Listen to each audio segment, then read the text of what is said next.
आन्दोलननि गेजेरजों जिहेतु मोनथाम बर' गोजोन गोरोबथा जाबाय BAC सुक्ति जाबाय BTC सुक्ति जाबाय आरो जोबनायाव थामथि बर' गोरोबथा एबा BTR सुक्ति जाबाय बे गोरोबथानि गेजेरजों BTRनि बायजोआव थानाय 10 लाखनिबो बांसिन बर' सुबुंफोरनि थाखाय रांखान्थि समाजखान्थि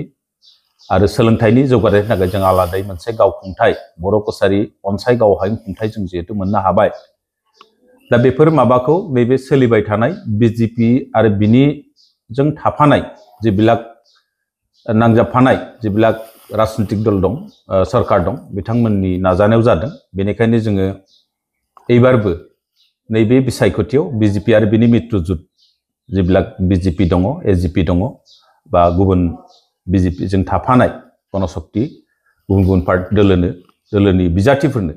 जोङो उदाङै तारमाने बिथांमोननो मदद होनानै बिथांमोननो बिसायख'थियाव मदद होनो थाखाय जोङो खौसेथि बर' सुबुं आफाद मिरु आफाद आरो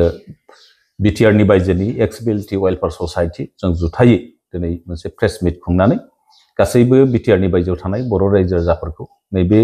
2 मे अक्ट'आव जानो गोनां जितु बिसायख'थि पन्चायतनि बे बिसायख'थियाव BJP आरो बिनि लोगो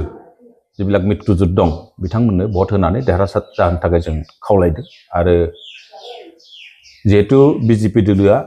BTRनि बायजोआव थानाय बर'फोरनि जेबिलाक जेंनाफोर दं बे जेंनाफोरखौ सुस्रांनायनि थाखाय खोब गोसो होदों आरो जों मोनसे फोरमायनांगोन फोरमायनाया बेनो दे जेबिलाक अबजेक्सन गैयै 1000निबो बांसिन गामिखौ बेखौ नटिफाइ खालामनायनि गेजेरजों थाबैनो मोनसे अडिअ सुना होनायनि बाथ्रा जोंनो सरकारा होदों आरो माखासे अबजेक्सन थानाय गामिफोरखौ थाबैनो सुस्रांनायनि गेजेरजों ट्राइबेल एफेयार्स मिनिस्टारा मोनसे बिबान लादों बिथाङा थाबैनो सुस्रांनायनि गेजेरजों गुबुन काउन्सिलनियाव हाबनानै थानाय बर' गामिफोरखौ रायलायनायनि गेजेरजों काउन्सिलाव सोजोबनायनि उनाव नैबेखौ सेप्तेम्बर अक्ट'बर दाननि गेजेराव बिसायख'थिसिम लांनो नागिरदों जों बिनि थाखाय आसाम सरकार एबा ट्राइबेल एफेयार्स मिनिस्टारखौ जोङो गोजोननाय बावनांगोन आरो बिथाङा माखासे खामानि मावनो लादों आरो बेल' नङा बे सरकारा सोलिबाय थानाय सरकारा आसामाव थानाय थागिबि सुबुंफोरनि थाखाय